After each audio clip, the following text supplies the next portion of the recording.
мы начинаем нашу программу «Джаз фантазии. 10 лет нашего джаз-оркестра».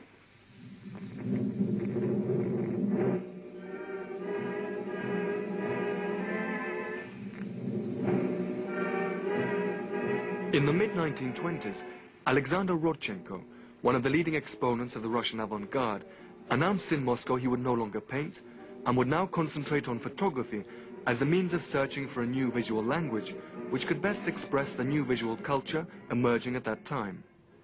It was a search on which later Rodchenko reflected,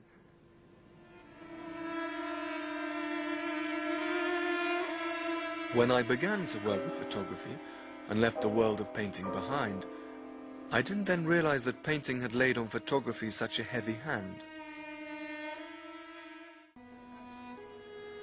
I came to photography not as an unknown, but as a future master of painting, graphics, and the decorative arts.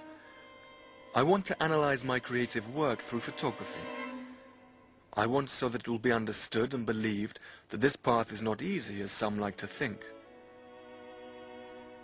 Before us is a new struggle, pure photography versus applied photography, artistic photography versus photoreportage."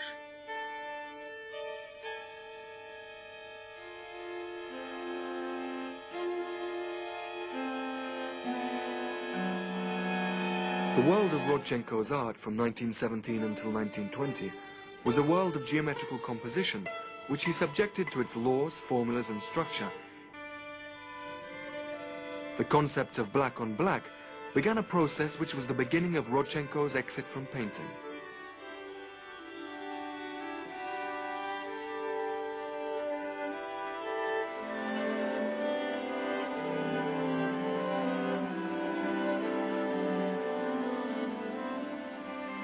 He began to use lines as a foundation of form in art.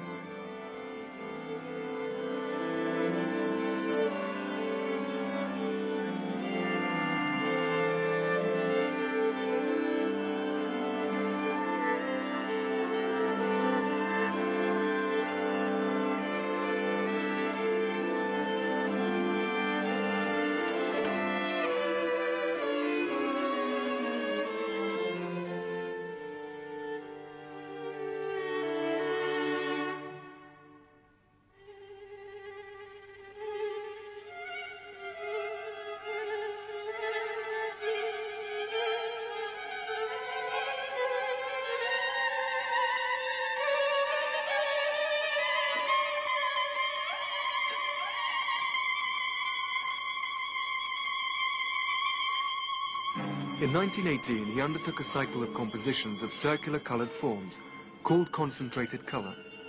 Some compositions were based on color, but arranged spatially. Finally, in 1921, Rodchenko bid his farewell to painting with a set of 3 separate canvases, red, yellow and blue, each one painted only with one color and hung side by side.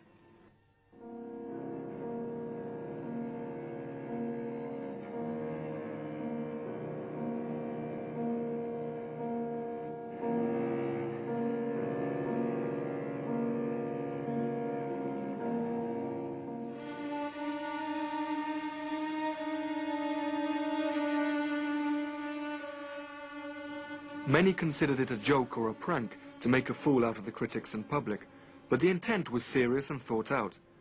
It was a declaration of intent.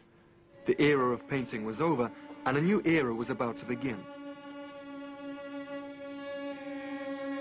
Rodchenko's experience convinced him that there existed universal systems or outlines which should not be hidden or submerged in a piece of work, but rather the other way round. They should be revealed and emphasized by an artist. But the new era in art required new forms of seeing with its own visual language. It would seem that only the camera is in a position to reflect contemporary life.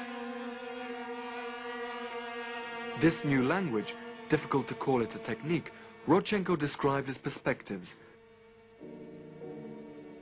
To be able to photograph means to create a picture which produces the maximum visual effect.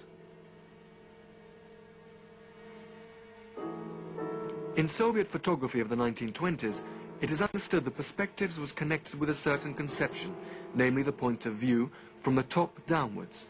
and from below upwards.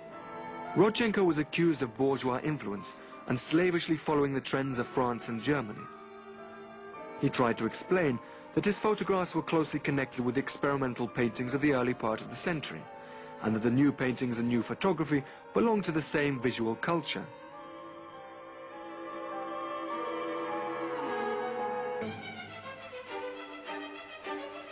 The era of the genius is passing. Now we need workers and not geniuses. Machines of all kinds are being constructed in every country, with little difference between them. They are perfected and improved all the time in one factory or another. The same is happening with cars, cameras, and so on.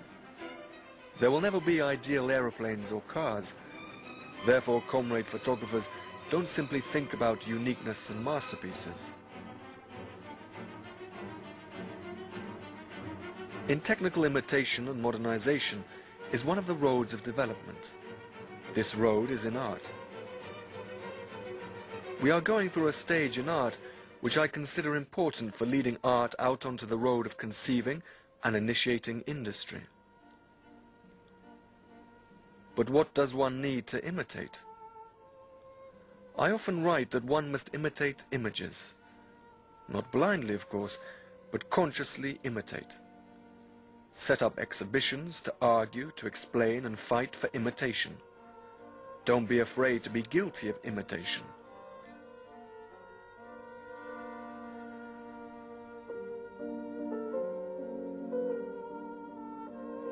I remember one student with whom I studied.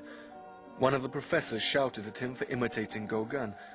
The student answered, "When I imitate you, you will say that I have an original and new talent. But you yourself have imitated thousands and thousands of artists, but have lost and no longer understand or remember who you imitated. And so everything remains in a mist for you. No, I will continue to copy Gauguin. He imitated Titian, and so for me everything is clear." Culture cannot move or progress otherwise, except through the exchange and assimilation of experiences and movement. To me, it's not important how any person says A. What is important is that A is widened and used to such an end that one is able to go on to say B. Paint the truth. Value all that is real and contemporary, and we will be real people, not actors.